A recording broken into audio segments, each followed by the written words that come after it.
안녕하세요. 코치원 플러스 박상용입니다. 벌써 1월이 다 끝나가고 있네요. 아직은 좀 날이 많이 쌀쌀하니 방학 중에 아이들과 있으면서 감기 조심하시고, 이제 한 달밖에 남지 않은 방학 잘 마무리하셔서 3월에는 좀 더 즐거운 마음으로 학교를 좀 보낼 수 있었으면 좋겠습니다. 제가 예전에도 이렇게 항상 하는 얘기가, 이렇게 지능이 낮거나 센터에 오는 아이들의 공통적인 특징이, 한국 아이들의 특징이 상당히 보는 능력, 보는 재미가 없다라는 겁니다. 상당히 우리나라의 같은 경우는 아주 어렸을 때부터 부모님들이 좋은 책들을 많이 사서 진짜 전집을 집에다가 다 갖춰놓고 열심히 읽어주고, 그렇게 동화책, 그림책을 밤마다 자기 전에 몇십 권씩 읽어줬다는 부모님들이, 시간이 지나고 아이가 인지적으로 문제가 있고 센터에 오고 가고 하다 보면 내가 그동안 그렇게 읽어줬던 책들이 과연 이 아이한테는 아무런 도움이 되지 않았나 라는 의문점이 들고, 상당히 그때 허탈하고 공허한 느낌을 갖게 되는 것 같아요. 근데 이렇게 제가 이렇게 지능이 낮고 경계선급에 있는 아이들, 사회성이 부족한 아이들 이렇게 쭉 만나보면서 봤을 때는 이 아이들의 공통점이 어쨌든 문해력이 낮다는 건데, 그 문해력이 낮다는 것은 어쨌든 학교 생활에서는 상당히 어떤 치명적인 약점이 될 수가 있는 거예요.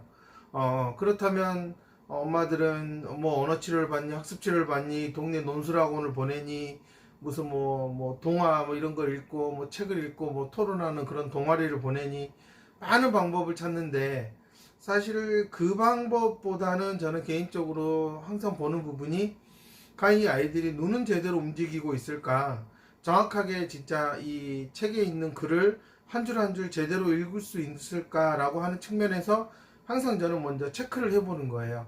그러면 여지없이 이 아이들이 글을 읽고 이해하는 능력이 떨어지는 이유는 확실히 보는 능력, 관찰하는 능력이 상당히 떨어져 있다라는 겁니다. 그 대표적인 게, 아이들이 책을 읽는 경우의 특징이 세 가지가 보통 있는데요. 첫 번째가 정말 책을 띄엄띄엄 읽는 거예요. 정말 고개는 움직이고 눈은 따라 움직이는 것 같지만, 현실적으로 봤을 때는 이 아이는 제대로 한 줄 한 줄 읽지 못한다라는 거예요. 이제 그런 측면에서 손으로 갖다 대면서 읽기, 연필로 갖다 대면서 읽기, 여러 방법을 시키겠지만, 저는 무엇보다도 항상 책을 읽을 때는 아이가 좀 더 편안하고 상당히 충분한 시간을 가질 수 있는 게 어려서부터 습관이 되는 게 좋다라고 말씀을 드리고 싶어요. 이 첫 번째가 띄엄띄엄 읽는 아이들이죠. 이 아이들은 상당히 이제 부주의하기 때문에 자칫 보면은 책을 상당히 많이 읽는 것 같지만, 정말 그 내용이 무엇이 있는지를 몰라서 자꾸자꾸 질문을 하면은 엉뚱한 대답을 한다거나, 정말 그런 게 있었냐라고 물어볼 정도로 정말 똑같은 책을 수백 번 읽었다고 하는데도 내용이 그때그때 다르다는 겁니다. 그 다음에 이제 두 번째가 이제 상당히 이제 주관적으로 자신의 그런 관점에서만 책을 보기 때문에 아마 그 책 내용을 가지고 얘기했을 때 전혀 의외의 얘기가 나올 경우가 너무나 많고, 전혀 다른 저자의 의도와는 다르게 아이가 생각하는 경우가 좀 있다라는 겁니다. 이런 아이들은 확실히 학교에서 국어 수업을 따라가는데 상당히 힘든 아이들이겠죠.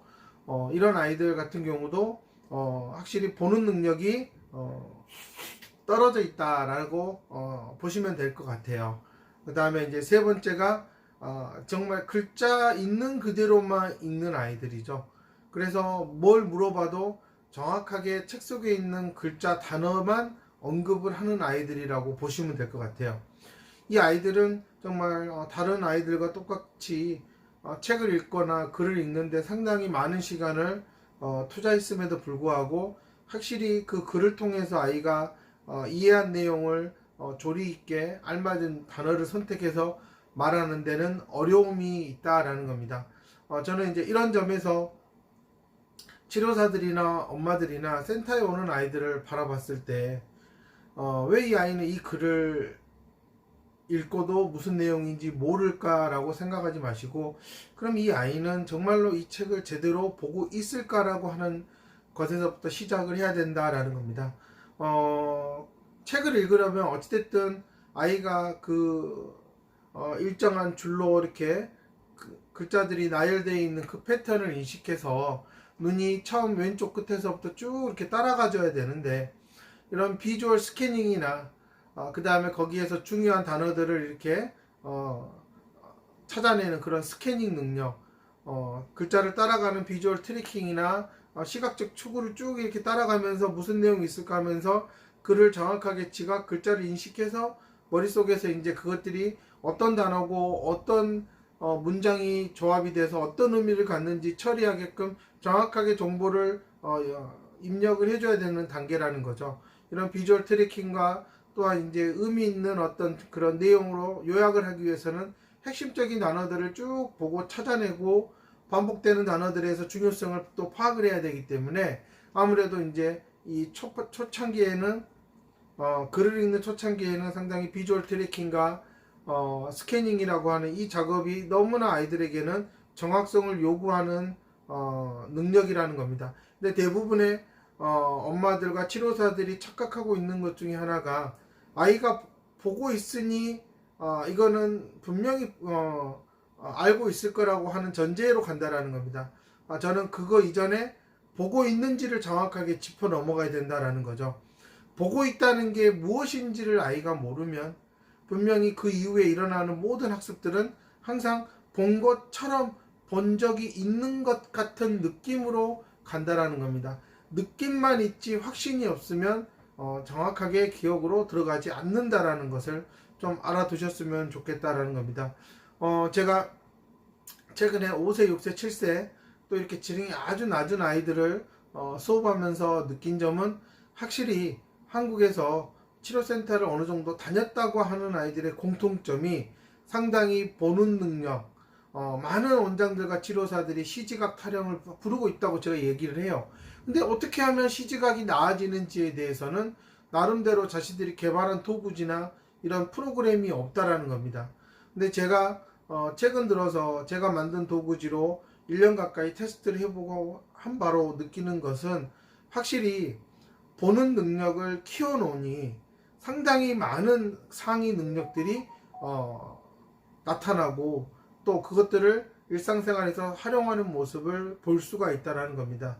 저는 한국의 아이들이 너무나 이렇게 좋은 세상에서 그냥 눈만 뜨면은 많은 것들이 그냥 쉽게 이루어지는 세상을 살고 있는데, 정작 자신이 보고 싶어하고 또 자신이 봐야 하는 것들에 대해서 정확하게 선택적으로 보지 못한다는 것은, 그리고 그것들을 유심히 관찰하는 시간이 부족하다는 게 저는 치료센터에 오는 아이들의 공통적인 약점이고 문제점이다 라고 제가 이렇게 말씀을 드리는 거예요.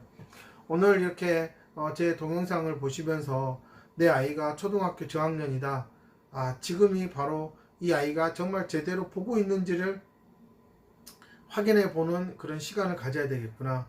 초등학교 고학년인데 국어나 이런 데서 어려움을 겪는다.